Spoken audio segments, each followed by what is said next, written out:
मेरा नाम डॉक्टर अनीला कामिल है और आज की इस प्रेजेंटेशन का मकसद ये है कि गायनी से रिलेटेड कुछ फैक्ट्स के बारे में अवेयरनेस क्रिएट की जाए।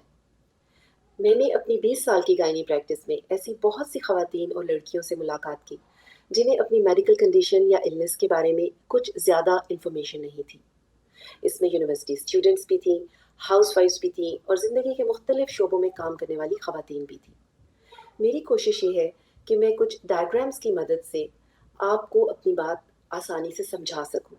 सो let's go to our first diagram. जैसा कि आप इस डायग्राम में देख सकते हैं, इसको लेबल किया गया है फीमेल रिप्रोडक्टिव सिस्टम, जिसको उर्दू में निस्वानी तौलीदी निज़ाम भी कह सकते हैं। ये वो सिस्टम है जो एक औरत को माँ बनने में मदद देता है। आमतौर पर ये तासुर है कि गायनी के सारे मसाइल पेट के निचले हिस्से से ताल्लुक़ रखते हैं। अगर आप इस डायग्राम में नोट करें तो बेली बटन या नाफ के नीचे आपको कुछ स्ट्रक्चर्स नज़र आएंगे। सबसे सेंटर में जो स्ट्रक्चर है उसे यूट्रस लेबल किया गया है। यूट्रस एक पेयर शेप्ड यानी नाशपाती की तरह का स्ट्रक्चर होता है जो ऊपर से राउंडेड होता है और जैसे जैसे ये नीचे जाता है ये स्लिम आउट करना शुरू कर देता है और इसके लोअर एंड को सर्विक्स लेबल किया गया है। आप में से जिन खवातीन ने कभी पैप्समियर कराया होगा, ये वो सर्विक्स है जहां से पैप्समियर के दौरान सेल्स इकट्ठे किए जाते हैं और फिर इसे एनालाइज किया जाता है। ये सर्विक्स वेजाइना में ओपन होती है और इस तरह वेजाइना, सर्विक्स और यूट्रस मिलकर एक कॉन्टिन्यूअस कैनाल बनाते हैं। यूट्रस का जो बीच वाला हिस्सा है ये भी खाली होता है और हॉलो होता है, इसीलिए इसके अंदर एक ग्रोइंग बेबी रह सकता है and this is room for the baby. इसीलिए उर्दू में हम इसे बच्चेदानी कहते हैं। अब अगर आप यूट्रस के अपर एंड पे गौर करें तो इसके दोनों एंड्स से थिन ट्यूब्स निकल रही हैं जिन्हें फिलोपियन ट्यूब्स लेबल किया गया है, लेकिन आमतौर पर मरीजों से बात करते हुए हम इन्हें ट्यूब्स ही कहते हैं।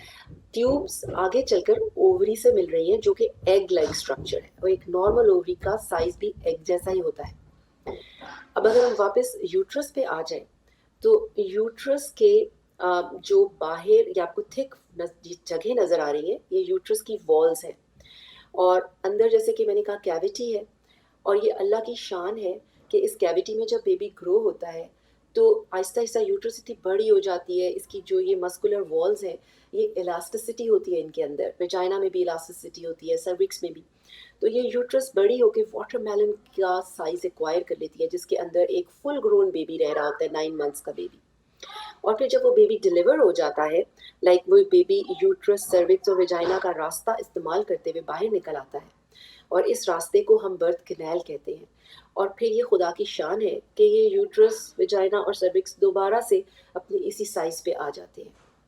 ये तो था एक ओवरव्यू आपके फीमेल रिप्रोडक्टिव सिस्टम का। और यहाँ पर मैं ये भी बताती चलूँ कि ये जो ओवरी है इसको अगर आप गौर से देखें तो इसमें और भी बहुत से छोटे छोटे खुलिये या सेल हैं।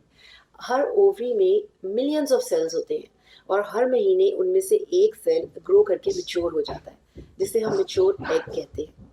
ये तो था एक ओवरव्यू आपके फीमेल रिप्रोडक्टिव सिस्टम का। अब ये जो आपका फीमेल रिप्रोडक्टिव सिस्टम है इसको काम करने के लिए हार्मोन्स की ज़रूरत होती है। हार्मोन्स वो केमिकल्स हैं जो हमारी बॉडी में बनते हैं किसी एक हिस्से में और फिर दौरान खून के ज़रिए ये हमारे जिस्म के बाकी हिस्सों पे पहुंचते हैं और अपने असरात मुरतब करते हैं। अब हम इस स्लाइड में ये देखेंगे कि जो फीमेल रिप्रोडक्टिव सिस्टम के लिए हार्मोन्स चाहिए वो कहाँ से बनना शुरू होते हैं।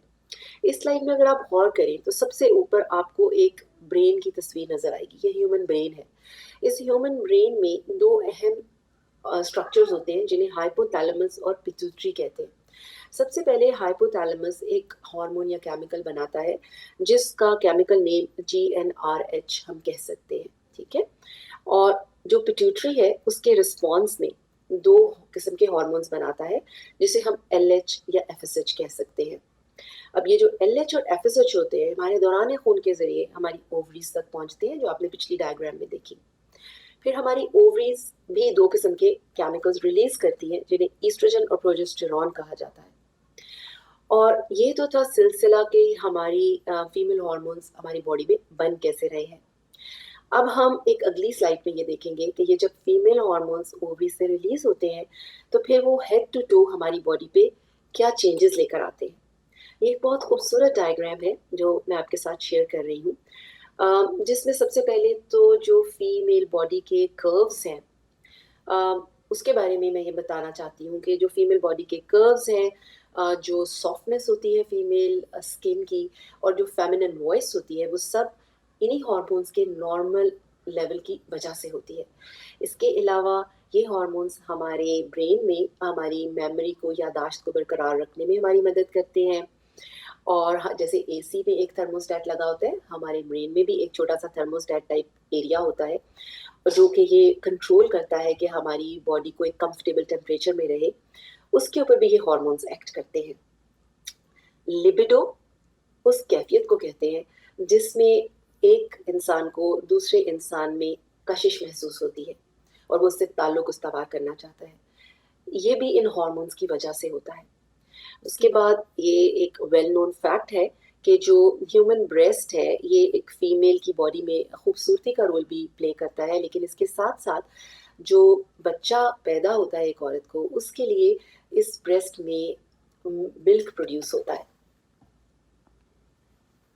और फिर जब उस बच्चे को उस मिल्क की ज़रूरत नहीं रहती, तो under the influence of hormones वो मिल्क की प्रोडक्शन रुक जाती है। इसके साथ साथ रिसर्च से हमें ये पता चला है कि जो फीमेल हार्मोन्स हैं, वो फीमेल्स के हार्ट और लिवर पे भी बहुत अच्छे असरात देते हैं। इनके अंदर कोलेस्ट्रॉल आदमियों के मुकाबले में कम होता है, और यही वजह है कि औरतों में दिल की बीमारियां आदमियों के मुकाबले में कम होती हैं। उसके बाद जो औरतों की बोन्स होती हैं, ये हार्मोन्स उसको भी मजबूत बनाते हैं।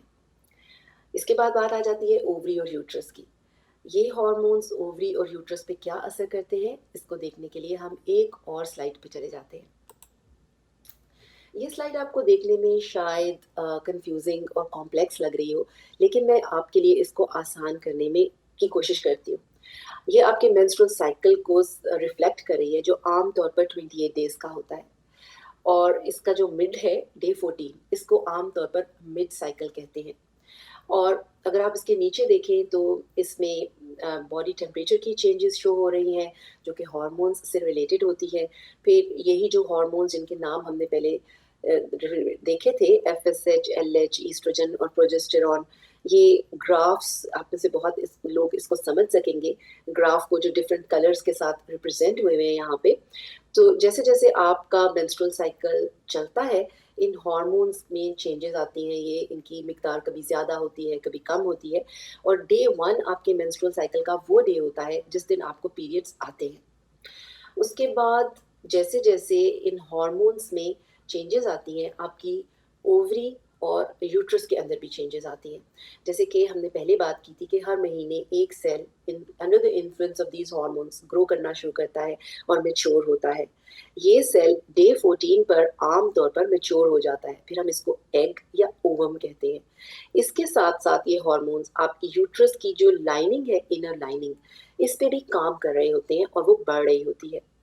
इस स्टेज पे डे 14 के अराउंड अगर इस एग को स्पर्म मिल जाए, तो फिर आपका बेबी के पैदा होने का जो फर्स्ट बेसिक स्टेप है वो कवर हो जाता है।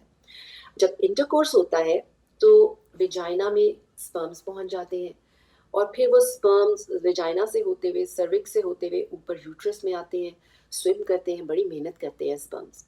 और उनको इसके लिए बहुत फास्ट मूवमेंट भी चाहिए होती है, और वो इधर से यूट्रस की सारी कैविटी में से गुजर के इन ट्यूब्स में पहुंचते हैं, जो कि बहुत थिन ट्यूब्स होती हैं।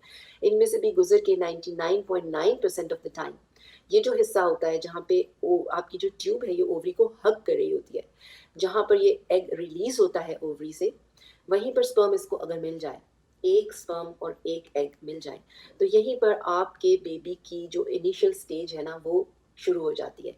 और फिर वो बेबी या एम्ब्रियो यहाँ से होता हुआ, ट्यूब में से होता हुआ 3 से 5 दिन में आपकी यूट्रस में पहुंच जाता है, और फिर प्रेगनेंसी का सिलसिला शुरू हो जाता है। लेकिन अगर इस टाइम पे, जबकि ये डे 14 to 16 एग रिलीज हो रहा है, इंटरकोर्स ना हो, स्पर्म्स आपकी वेजाइना में ना पहुंचे, तो फिर ये सब अमल नहीं हो सकता, और ये जो एग रिलीज हुआ था ये टूट फूट जाता है। और इसके साथ साथ ये जो हॉर्मोन्स हैं, ये भी दोबारा से लो लेवल पे चले जाते हैं, और जो यूट्रस की लाइनिंग बिल्ड हुई थी वो भी घिर जाती है। और उसके गिरने से आपको पीरियड्स आते हैं। मैंने कोशिश की कि मैं इस डायग्राम को सिंप्लीफाई करके आपको बताऊं और आपके पीरियड्स का एक साइंटिफिक शॉर्ट सा क्रिस्प सा एक अकाउंट आपको बता सकूं। आई होप कि इस वीडियो से आपको कोई यूज़फुल इंफॉर्मेशन मिली हो, क्योंकि मुझे ऐसी भी लड़कियां मिली जो बहुत कॉम्प्लेक्स स्टडीज़ कर रही थी, लेकिन उन्होंने मुझे कहा कि हमें नहीं पता कि ओवरी है कहाँ। और फिर जब मैंने उन्हें बताने की कोशिश की तो उन्होंने कहा this is all so complicated. So मेरी अब ये कोशिश है कि मैं चीज़ों को सिंप्लीफाई करके आप तक पहुँचाऊँ। सो मैंने इसके लिए एक ईमेल भी जनरेट की है, दैट इज़ healthfocus2022@gmail.com। अगर आपको इसके बारे में कुछ मज़ीद क्वेश्चंस करने होंगे तो वो आप उस ईमेल में मुझे लिख सकती हैं, मैं उसके जवाब आपको देने की कोशिश करूँगी। और मेरी कोशिश होगी कि मैं एक सीरीज़ ऑफ प्रेजेंटेशंस में जो कॉमन गायनी के प्रॉब्लम्स हैं वो आपके साथ उनके बारे में कुछ फैक्ट्स शेयर करती रहूँ। तब तक के लिए अल्लाह हाफ़िज़, take care and see you soon again.